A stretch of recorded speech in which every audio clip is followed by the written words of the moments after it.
જય શ્રી કૃષ્ણ વૈષ્ણવ। આજે ગુરુ પૂર્ણિમાના પાવન પર્વ પર આપણે પુષ્ટિ માર્ગમાં ગુરુનું સ્વરૂપ શું છે, પુષ્ટિ માર્ગીય ગુરુના લક્ષણો કેવા હોવા જોઈએ, તેમજ પુષ્ટિ માર્ગમાં ગુરુ કોણ તે વગેરે બાબતની ચર્ચા આજના સત્સંગમાં કરીશું। તો વિડીયોના અંત સુધી ચેનલ સાથે જોડાયેલા રહેશો। હવે સૌ પ્રથમ પુષ્ટિ માર્ગના શ્રેષ્ઠ ફળને આપનારા કરુણાના સાગર એવા શ્રી ગુરુ ચરણોમાં સાષ્ટાંગ દંડવત નમસ્કાર કરીને આજના સત્સંગની શરૂઆત કરીએ। કેવાળા વૈષ્ણવો, આષાઢ મહિનાની પૂનમે ભગવાન વેદવ્યાસનું પ્રાગટ્ય થયું હોવાથી આ દિવસને વ્યાસ પૂર્ણિમા અથવા તો ગુરુ પૂર્ણિમા કહેવામાં આવે છે। આજના દિવસે વેદ પ્રતિપાદિત સનાતન ધર્મના અનુયાયીઓ પોતાના ગુરુને ગુરુ વંદના અને ગુરુ પૂજન કરે છે। આપણો પુષ્ટિ માર્ગ પણ વેદ પ્રતિપાદિત છે, એટલે આપણે પણ આજે પુષ્ટિ માર્ગે ગુરુના ગુણોનું અવગાહન કરીશું। સૌ પ્રથમ તો આપણે ગુરુ શબ્દનો અર્થ સમજીએ। ગુ એટલે કે માર્ગ બતાવે અને રૂ એટલે અંધકાર કે અજ્ઞાન। અંધકાર જેવા અજ્ઞાનમાંથી જે જ્ઞાન દ્વારા માર્ગ બતાવે તે ગુરુ। માનવ જીવનમાં બે પ્રકારના ગુરુ હોય છે, એક શિક્ષા ગુરુ અને બીજા દીક્ષા ગુરુ।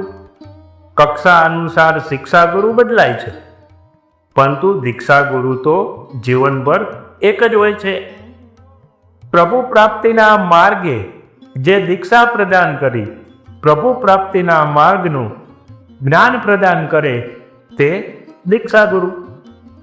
આ પ્રભુ પ્રાપ્તિના મુખ્ય ત્રણ માર્ગો જ્ઞાન માર્ગ, કર્મ માર્ગ અને ભક્તિ માર્ગ। ભક્તિ માર્ગમાં પણ એક મર્યાદા ભક્તિ અને બીજી પુષ્ટિ ભક્તિ। પુષ્ટિ માર્ગ એટલે કે ભગવાનની કૃપાનો માર્ગ। જ્યારે જીવ તેની શક્તિથી ભગવાનને પ્રાપ્ત કરવા ભક્તિના માર્ગે ચાલી ન શકે અથવા તો તે જીવ હીન, પતિત કે શુદ્ર યોનિમાં જન્મ્યો હોવાથી વેદ અનુસાર ધર્માચરણ કરવાનો અધિકાર જ ન હોય, ત્યારે ભગવાન સ્વયં કૃપા કરીને તે જીવને પ્રાપ્ત થાય, તે જીવને ભક્તિનું અને તેના ફળનું દાન કરે તે પુષ્ટિ માર્ગ। આ માર્ગથી જીવોનો ઉદ્ધાર કરવા માટે ભગવાને પોતાના સામર્થ્યનો જ પૂરો ઉપયોગ કરવો પડે। તેથી સ્વયં ભગવાન શ્રી વલ્ભાચાર્ય સ્વરૂપે પ્રગટ થયા। આથી શ્રી હરિરાયજીએ પુષ્ટિ માર્ગના ગુરુ શ્રી વલ્ભાચાર્ય ચરણનું સ્વરૂપ બતાવતા કહ્યું છે કે નિસાધન જનોદ્ધાર કરણ પ્રકટીકૃત ગોકુલેશ સ્વરૂપ શ્રી વલ્લભ શરણમ। અહીં શ્રી હરિરાયજી શ્રી ગોકુલેશ સ્વરૂપ કહીને એવું જણાવી રહ્યા છે કે શ્રી વલ્ભાચાર્ય એ સાક્ષાત શ્રી કૃષ્ણનું જ સ્વરૂપ છે। શ્રી ગુસાઈજીએ પણ આપને વસ્તુતઃ કૃષ્ણ એવો કહ્યા છે। આથી આપણે સમજી શકીએ છીએ કે શ્રી મહાપ્રભુજી એ સાક્ષાત પૂર્ણ પુરુષોત્તમનું જ સ્વરૂપ છે। શ્રી ગુસાઈજીએ સર્વોત્તમ સ્તોત્રમાં શ્રી મહાપ્રભુજીને ગુરુ કહ્યા છે। ગુરુવે નમઃ એનો મતલબ એ છે કે પુષ્ટિ જીવોના ગુરુ એકમાત્ર શ્રી વલ્લભ જ છે। અન્ય ગુરુઓ વધુમાં વધુ મોક્ષ અપાવી શકે છે। મોક્ષ એટલે કે ભગવાનના ધામ અક્ષર બ્રહ્મા જીવાત્માનો લય કે જેને સહજ મુક્તિ કહેવામાં આવે છે। જ્યારે શ્રી મહાપ્રભુજી તો તેનાથી પણ ઉત્તમ સર્વશ્રેષ્ઠ ફળ સહજમાં આપનારા છે। ભગવાનની નિત્ય લીલામાં ભગવાનની સાથે રહીને તેમની સેવા કરતા તેમની આનંદમય લીલાઓ દ્વારા ભગવાનના સ્વરૂપાનંદનું અખંડ અનુભવ કરાવે છે. આથી તો શ્રી વલ્લભાચાર્ય એ માત્ર ગુરુ જ નથી, પણ ગુરુ શ્રેષ્ઠ છે. મર્યાદા માર્ગમાં કહ્યું છે કે ગુરુએ શિષ્ય થવા આવનારની પાત્રતા ચકાસવી, પછી જ શિષ્ય બનાવવું. જ્યારે પુષ્ટિ માર્ગમાં એમ કહેવામાં આવ્યું છે કે શિષ્ય બનનારે ગુરુના લક્ષણો બરાબર ચકાસવા, તેવા ગુરુ મળે તો જ તેમને ગુરુ કરવા. સદીઓથી સમાજમાં સદગુરુઓ છે, તેની સાથે સાથે પાખંડી ગુરુઓ પણ છે. આવા પાખંડી ગુરુઓ પોતે જ અંધકારમય હોય છે. શિષ્યની ભાવના અને ભાવુકતાને ઊંધે રસ્તે લઈ જઈને એનું શોષણ કરે છે. આવા પાખંડી ગુરુઓ રાજસી વૈભવમાં આરોટે છે. આવા પાખંડી ગુરુઓ પોતાનું અધપતન તો કરે જ છે, પરંતુ સાથે સાથે શિષ્યોનું પણ અધપતન થાય છે. આથી શ્રી મહાપ્રભુજીએ પોતાના સેવકોને સમજાવ્યું છે કે ગુરુ પર આંધળો વિશ્વાસ અને અંધશ્રદ્ધા ન મૂકવા. તેમનામાં ગુરુ માટે આવશ્યક લક્ષણ છે કે નહીં તે તપાસીને ગુરુ કરવા. હવે આપણે ગુરુના લક્ષણો કેવા હોવા જોઈએ તેનો વિચાર કરીએ કે શ્રી મહાપ્રભુજી સર્વનિર્ણય પ્રકરણમાં ભક્તિ માર્ગીય ગુરુના લક્ષણો બતાવતા આજ્ઞા કરે છે કે કૃષ્ણ સેવા પરમ વિક્ષ્ય દંભાદિ રહિતમ નરમ શ્રી ભાગવત તત્વજ્ઞમ ભજે જીજજ્ઞાસુ આદરાત. અર્થાત કે કૃષ્ણ સેવામાં તત્પર હોય, દંભ વગેરે દોષોથી રહિત હોય તથા ભાગવતના તત્વને જાણનારા હોય તેવા પુરુષનું જિજ્ઞાસુ મનુષ્યએ ભજન કરવું. અહીં ગુરુનું પહેલું લક્ષણ બતાવ્યું કૃષ્ણ સેવામાં તત્પર. ભક્તિ માર્ગના સિદ્ધાંત પ્રમાણે જ્યાં સુધી ભગવત સેવા કરવામાં ન આવે ત્યાં સુધી હૃદયમાં ભગવાનનો પ્રવેશ થતો નથી. આથી ભક્તિ માર્ગીય સાધનોમાં ભક્તની નિષ્ઠા થાય અને સેવામાં રુચિ થાય તે માટે સેવાનો ઉપદેશ કરનાર ગુરુએ જાતે સારી રીતે શ્રી ઠાકોરજીની સેવા કરવી જોઈએ. આચરતી આચર્યતી ચ ઇતિ આચાર્ય, કે જે પોતે આચરણ કરે અને બીજાઓ પાસે આચરણ કરાવે તે આચાર્ય. આચાર્ય એટલે કે ગુરુ. બીજું લક્ષણ બતાવ્યું કે દંભ વગેરે દોષોનો અભાવ. અહીં દંભ આદિ એટલે કે કામ, ક્રોધ, લોભ, મોહ વગેરે જેવા કપટ અને પાખંડ વગેરે અવગુણો ગુરુમાં ન હોવા જોઈએ. ત્રીજું લક્ષણ બતાવ્યું કે શ્રી ભાગવતના ગૂઢ તત્વોનું ઊંડું જ્ઞાન. વેદરૂપી આંબાનું પાકેલું ફળ શ્રી ભાગવત છે. વેદ, ગીતા અને બ્રહ્મસૂત્રમાં જે સંશય રહે તેનું નિરાકરણ શ્રી ભાગવતમાંથી મળે છે. શ્રી ભાગવત એ ભક્તિ સંહિતા છે, સર્વે પ્રમાણોના સારરૂપ છે. શ્રી ભાગવતનો સાર ભગવત સેવા છે. શ્રી ભાગવતમાં બતાવેલો સેવાનો પ્રકાર એ પ્રમાણમૂલ છે. આવી પ્રમાણમૂલ સેવાથી જ પુરુષાર્થ સિદ્ધ થાય છે. પ્રમાણ વિરુદ્ધ મનકલ્પિત પ્રકારથી કરવામાં આવતી સેવા એ સેવા નથી અને તે ફલરૂપ પણ નથી થતી. માટે શ્રી ભાગવતના ગૂઢ તત્વનું ઊંડું જ્ઞાન જો ગુરુને હોય તો જ તેઓ શ્રી ભાગવતમાંથી સેવાના પ્રકારનો ઉપદેશ પોતાના શિષ્યોને આપી શકે. માટે કહ્યું ભાગવત તત્વજ્ઞ. હવે ચોથું લક્ષણ બતાવ્યું નર. નર એટલે કે પુરુષ. અહીં નર શબ્દથી વૈદિક કાર્યો કરવાની અને બ્રહ્મ ઉપદેશ આપવાની ગુરુની પાત્રતા બતાવી છે. આવા 4 લક્ષણવાળા ગુરુનું સારી રીતે પરીક્ષણ કરવું તે માટે વિક્ષ શબ્દ કહેવામાં આવ્યો છે. વિક્ષ એટલે કે સારી રીતે અવલોકન કરવું. હવે આવા ગુરુનું પરીક્ષણ કોણે કરવું? તો કહ્યું જિજ્ઞાસુએ. કોઈ માણસ માત્ર કુતૂહલવશ ગુરુની પરીક્ષા કરે તો તે યોગ્ય નથી.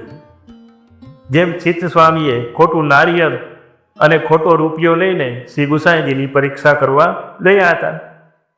હવે તે તો લીલા સંબંધી જીવો હતા, પરંતુ આપણે ખાલી કુતૂહલ માટે પરીક્ષણ કરવું યોગ્ય નથી. પરંતુ જેને પોતાના પરમ કલ્યાણરૂપી ફળ કહ્યું છે તે માટે કેવા પ્રકારના સાધનો છે અને તે સાધનો કેવી રીતે કરવા, આ વગેરે જાણવાની અને તે મુજબ આચરણમાં મૂકવાની ઉત્કટ ઈચ્છા હોય તેવા જિજ્ઞાસુઓએ પરીક્ષણ કરવું. અહીં જિજ્ઞાસુથી શિષ્યનું લક્ષણ પણ બતાવવામાં આવ્યું છે. ઉત્તમ ગુરુ તરીકેના આ તમામ લક્ષણો એકમાત્ર શ્રી મહાપ્રભુજીમાં જ બિરાજમાન છે. કારણ કે શ્રી મહાપ્રભુજીએ ભક્તિ માર્ગીય સેવા સિદ્ધાંત પ્રમાણે સ્વગૃહે પોતાના પરિવાર સાથે કૃષ્ણ સેવા આજીવન કરી છે. પૃથ્વી પરિક્રમા દરમિયાન પણ પોતાના સેવ્ય સ્વરૂપ શ્રી મુકુંદરાયજીને જાપીજીમાં પધરાવી સ્વયં તે જાપીજી લઈને પધારતા. આપ સ્વયં પાકી હોવાથી જાતે રસોઈ કરી ભોગ ધરી ભોજન કરતા. આપ સેવા કરી શીખવે શ્રી હરિ, ભક્તિ પક્ષ વૈભવ શ્રુદઢ કીધો. આપે ગૃહ સેવા કરી અને પોતાના સેવકોને ગ્રહ સેવાનો બોધ આપ્યો છે. ગ્રહસ્થ બન્યા પછી પણ વૈરાગ્યમય જીવન સપરિવાર જીવ્યા. આપનામાં કામ, ક્રોધ કે લોભનો જરા પણ અંશ નહોતો. અનેક રાજા મહારાજા અને શ્રીમંતો આપના સેવકો હતા, છતાં આપ અપરિગ્રહી રહ્યા. કંતાભિષેકના 100 મણ સુવર્ણનો પણ આપે ત્યાગ કર્યો. આપે પ્રતિષ્ઠાથી પણ દૂર રહીને એકાંતવાસ કર્યો. આપના વિચાર, વાણી અને વર્તનમાં એક વાક્યતા હતી.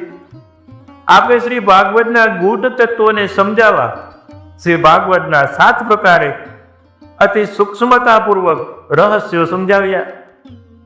આજ સુધીમાં બીજા કોઈ પણ ટીકાકારે કે આચાર્યોએ આ રીતથી શ્રી ભાગવતના ગૂઢ અર્થોને બતાવ્યા નથી. આપે બ્રાહ્મણ કુલમાં પ્રગટ થઈ ત્રિકાલ સંધ્યા, સોમયજ્ઞો, વેદાધ્યયન વગેરે નિત્ય નૈમિતિક કર્મો કરીને ગુરુ તરીકેની પાત્રતા સિદ્ધ કરી. આમ શ્રીમદ વલ્ભાચાર્ય ચરણમાં આ લક્ષણો સંપૂર્ણપણે બિરાજમાન છે. આથી તો શ્રીમદ પ્રભુચરણ શ્રી વિઠ્ઠલનાથજી શ્રી ગુસાઈજીએ આપને ગુરુ કહ્યા છે.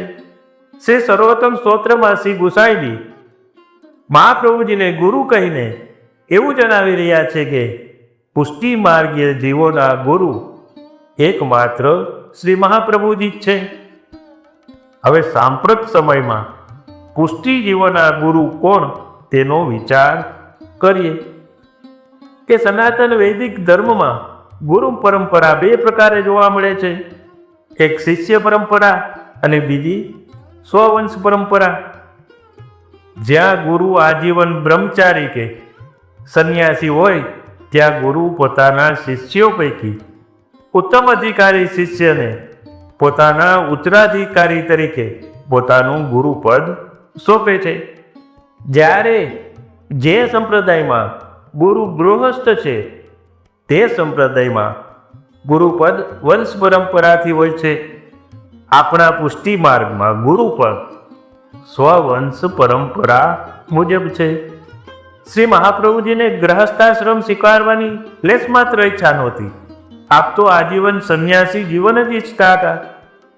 પરંતુ પંઢરપુરમાં શ્રીનાથજીની પ્રેરણાથી પાંડુરંગ શ્રી વિઠ્ઠલનાથજીએ કરી વિવાહ બહુરૂપ દિખાવો, મેરું નામ સુવન કો ધરાવો, તેમજ સ્વયં શ્રીનાથજીએ પણ આજ્ઞા કરી કે અમને તો ઈચ્છા એ છે કે હું નંદન તમે તાત. આમ શ્રી પાંડુરંગ વિઠ્ઠલનાથ અને શ્રીનાથજીની ઈચ્છાથી શ્રી વલ્લભે લગ્ન કરીને ગૃહસ્થાશ્રમ સ્વીકાર્યો અને આપને ત્યાં પુત્ર રૂપે સાક્ષાત શ્રીનાથજી શ્રી વિઠ્ઠલનાથજી સ્વરૂપે પ્રગટ થયા. આપનો વંશ એ ભગવદ વંશ છે. શ્રી સર્વોત્તમ સ્તોત્રમાં શ્રી ગુસાઈજીએ આપને સ્વવંશે સ્થાપિતા શેષ સ્વ મહાત્મ્યાય અર્થાત કે પોતાનું અશેષ મહાત્મ્ય પોતાના વંશમાં પધરાવનાર શ્રી મહાપ્રભુજી પોતાના દ્વારા પ્રસ્થાપિત પુષ્ટિ માર્ગને અવિચ્છિન્ન રૂપે આગળ પણ ચાલુ જ રાખવા માટે શ્રી મહાપ્રભુજીએ પોતાનું અશેષ મહાત્મ્ય પોતાના વંશમાં સ્થાપિત કર્યું.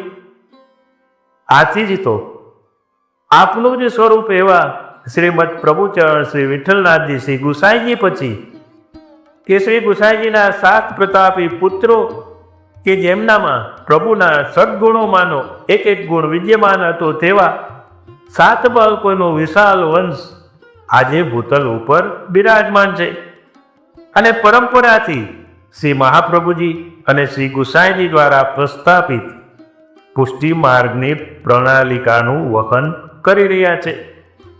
આથી તો 500 વર્ષથી વધુ સમય વીતી જવા છતાંય આજે પણ પુષ્ટિ માર્ગની પરંપરા યથાવત છે અને તેના દ્વારા શ્રી કૃષ્ણ ભક્તિનો વિલક્ષણ સેવા પ્રકાર વૈષ્ણવોને અલૌકિક આનંદ પ્રાપ્ત કરાવવા સક્ષમ છે. વાલા વૈષ્ણવો, શ્રી પુરુષોત્તમજી અને શ્રી હરિરાયજી વૈષ્ણવને સાવધાન કરતા સ્પષ્ટતા કરે છે કે પુષ્ટિ માર્ગમાં ગુરુ તો એકમાત્ર શ્રી મહાપ્રભુજી જ છે. અમે તો શ્રી વલ્લભના પ્રતિનિધિ રૂપ ગુરુદ્વાર છીએ.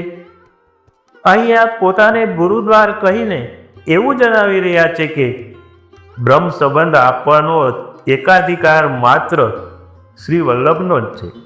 કારણ કે શ્રાવણ સુદ એકાદશીની મધ્યરાત્રિએ શ્રી વલ્લભની સન્મુખ સાક્ષાત શ્રી ગોકલેશ પ્રભુએ પ્રગટ થઈને શ્રી મહાપ્રભુજીને બ્રહ્મ સંબંધ મંત્રનું દાન કરવાની આજ્ઞા કરી છે. આથી અમો સ્વતંત્ર રૂપે બ્રહ્મ સંબંધનું દાન કરતા નથી, પણ શ્રી વલ્લભના પ્રતિનિધિ રૂપે બ્રહ્મ સંબંધ આપીએ છીએ. આમ શ્રી વલ્લભ વંશને માધ્યમ બનાવીને પ્રત્યેક વૈષ્ણવને શ્રી મહાપ્રભુજી બ્રહ્મ સંબંધનું દાન કરે છે. આથી સિદ્ધ થાય છે કે પુષ્ટિ માર્ગમાં ગુરુ એકમાત્ર શ્રી મહાપ્રભુજી જ છે. વિદ્યમાન ગોસ્વામી આચાર્યો એ ગુરુદ્વાર છે. વાલા વૈષ્ણવો, સાથે સાથે આપણે એ પણ યાદ રાખીએ કે શ્રી વલ્લભ વંશમાં શ્રી વલ્લભનો અંશ બિરાજી રહ્યો છે. એટલે આપણે જેમ શ્રી મહાપ્રભુજી શ્રી ગુસાઈજીને ભક્તિભાવથી આદર કરીએ છીએ તેટલો જ આદર શ્રી વલ્લભ વંશજોને કરવો જોઈએ.